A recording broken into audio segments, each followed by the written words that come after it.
할렐루야. 1월 11일 화요일 새벽 기도에 함께 들으시겠습니다. 사도신경으로 저희 신앙을 고백 드리시겠습니다.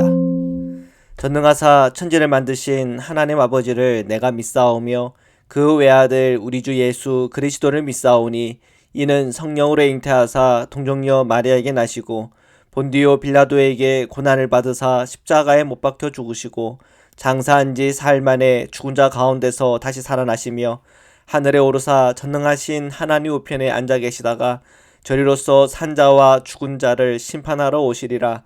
성령을 믿사오며 거룩한 공회와 성도가 서로 교통하는 것과 죄를 사하여 주시는 것과 몸이 다시 사는 것과 영원히 사는 것을 믿사옵나이다. 아멘. 항상 진실케 함께 찬양 드리시겠습니다.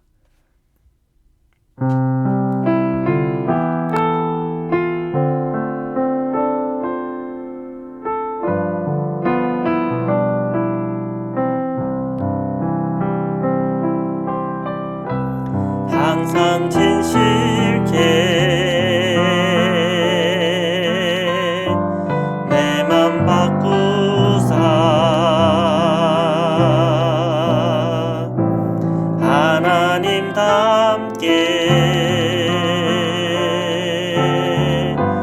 하여 주소서.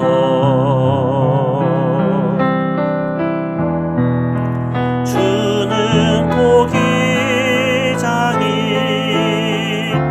나는 지는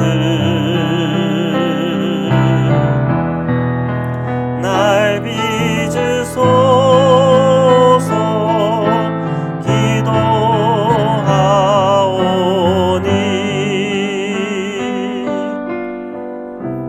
항상 진실케 내 맘 바꾸사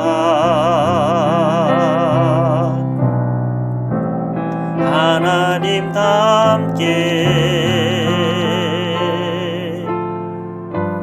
하여 주소서.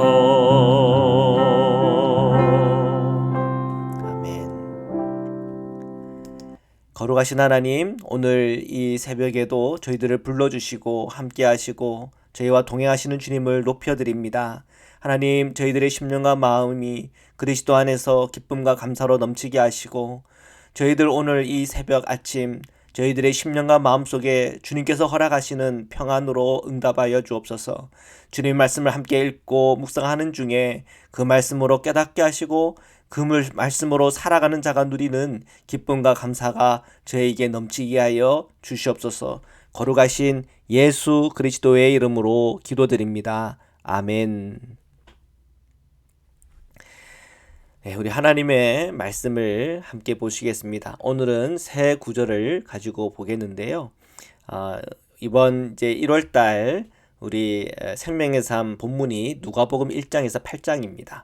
그리고 오늘은 3장 1절에서 6절까지의 본문인데 우리 세 절의 말씀을 중심으로 주님의 말씀을 함께 나누려고 합니다.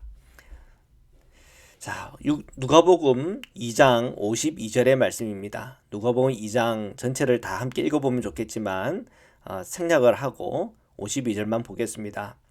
예수는 지혜와 키가 자라가며 하나님과 사람에게 더욱 사랑스러워 가시더라. 아멘. 자, 누가복음 2장을 보면 예수님의 탄생과 성장 과정, 그 모든 그 가운데 의미 있는 것들을 기록을 했죠.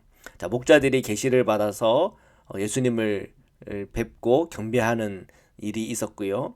그 경배하는 과정 속에 그들이 그 천사의 찬양을 그 부모에게 알려주죠. 지극히 높은 곳에 하나님의 영광이요, 땅에서는 하나님이 기뻐하시는 사람들 가운데 평하라. 자, 그 메시지를 저희들이 듣게 됩니다.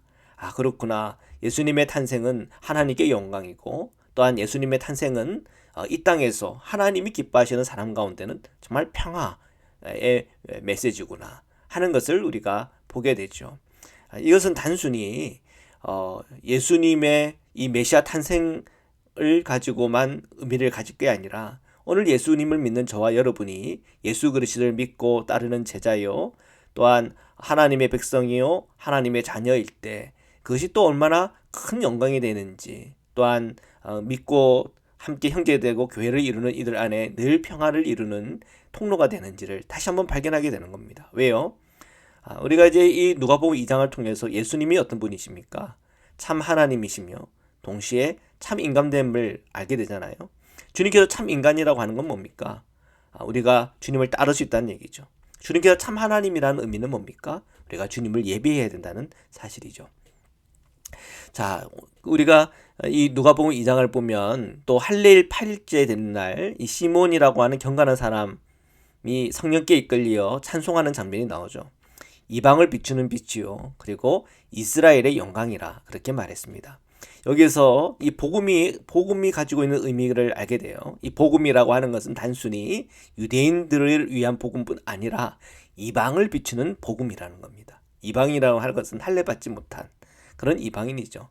그때 당시에 헬라인이겠고 오늘 저와 여러분과 같은 아시안부터 시작해서 이 지구촌에 있는 모든 사람들에게 주시는 빛이 되신다는 것을 이 시므온이라고 하는 이 경건한 이의 그의 예언적 찬송을 통해서 우리가 발견하게 됩니다.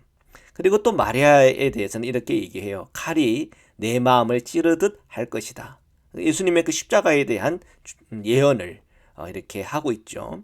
그리고 또 안나 선지자를 만납니다. 84살 되는 안나 선지자인데 결혼하고 7년 동안 행복하게 살다가 과부로서 오랜 시간 살았죠. 그때 경건한 과부로서 성전에서 주여로 금식기도 했다고 합니다. 그리고 그녀가 84살이 되던 그 해 바로 그즈음에 주님을 그러니까 낳은 지 8일째에 할례 받는 그날 예수님을 만나게 되죠. 그리고 그 만남의 놀라운 신비 또한 깨달음, 주님께서 주시는 그 마음 속에 예루살렘을 속량을 바라는 이들에게 그 증언을 했다는 겁니다. 예루살렘의 속량을 바라는 이들은 어떤 사람들입니까? 메시아를 기다리는 사람들이죠. 그래서 그들에게 이 메시아의 탄생에 관한 증언을 했다는 거죠.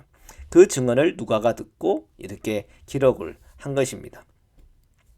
그리고 누가복음 2장에 예수님께서 12살이 되었을 때 이야기가 또 등장하죠. 한 번은 예수님과 그 부모님들이 함께 이제 예루살렘 올라갔다가 예수를 두고 내려오는 사건이 생겼습니다. 예수님을 잃어버린 거죠. 이제 나중에 뒤늦게 알고 예수님을 찾으러 다녔는데 예수님이 어디 계셨습니까? 성전에 계셨죠. 그리고 그 성전에서 선생들과 함께 이야기를 나누고 있는 12살의 예수님이 이 성전에서 선생들과 함께 이야기를 나눴다. 참 의아한 일이죠. 자, 부모들이 예수님을 찾을 때 예수님이 말씀해요. 내 아버지 집에 있어야 될 줄 알지 못하셨나이까. 이미 예수님은 메시아로서의 그 자신의 정체성을 가지고 있었음을 그렇게 보여주고 있습니다. 자, 그렇지만 나사렛에 돌아왔을 때는 부모님께 순종하고 있었다. 자, 그런 내용들이 이제 2장에 나오고 있습니다. 자, 누가복음 2장 52절은 바로 이 누가복음 2장의 제일 끝에 나와 있는 구절입니다.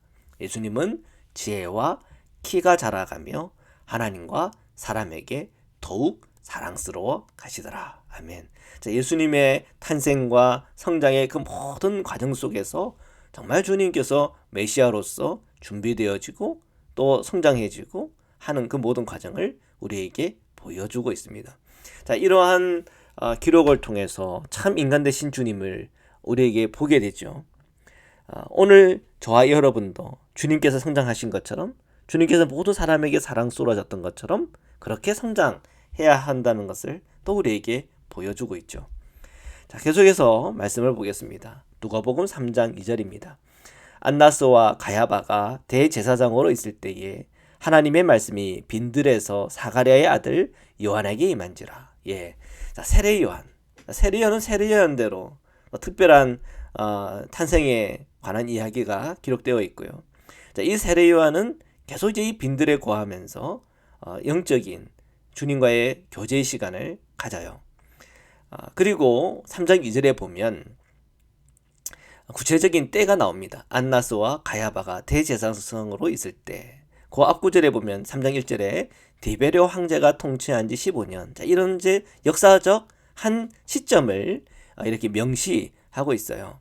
자, 왜 이렇게 명시를 정확하게 하고 있을까? 그 얘기는 예수 그리스도의 이 복음, 또 예수 그리스도의 메시아의 탄생과 그 모든 준비되어지는 과정이 역사 안에서 실존적으로 일어났다고 하는 것을 우리에게 보여주려고 하고 있는 것입니다. 우리 성도들도 이 땅을 살아갈 때 우리도 그 역사 안에서 역사성을 가지고 생활하고 있죠. 이 복음이라고 하는 것이 이 역사 안에서 생동감 있게 실천되어졌고 실현되어졌고 역사가 일어났다는 겁니다.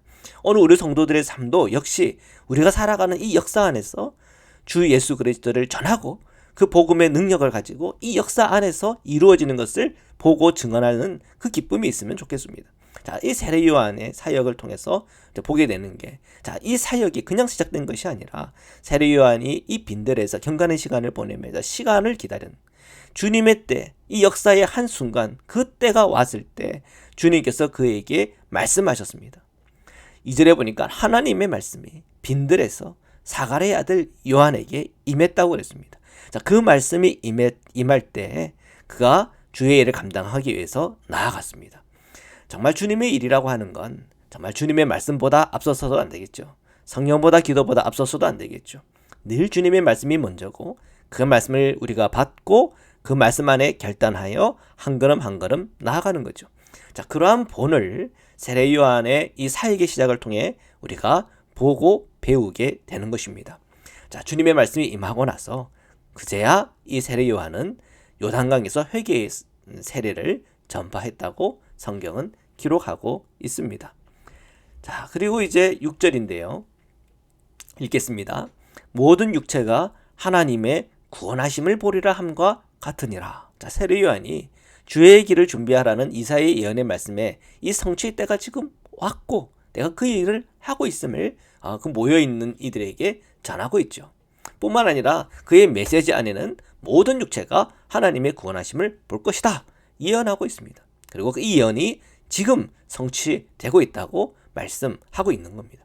그러니까 굉장히 그때 당시 모이는 사람들이, 특히 이 메시아에 대한 기대감을 가지고 모여있는 사람들이 이 메시지를 들으면서 이제 때가 왔구나, 거기에 대한 믿음과 소망을 가지고 회개하고 회개의 세례를 받으며 이 세례 요한 중심의 공동체가 형성되고 있다는 것을 확인할 수가 있죠. 자, 근데 그 메시지 안에 한 가지가 뭐냐면 모든 육체가 하나님의 구원을 본다 그랬어요.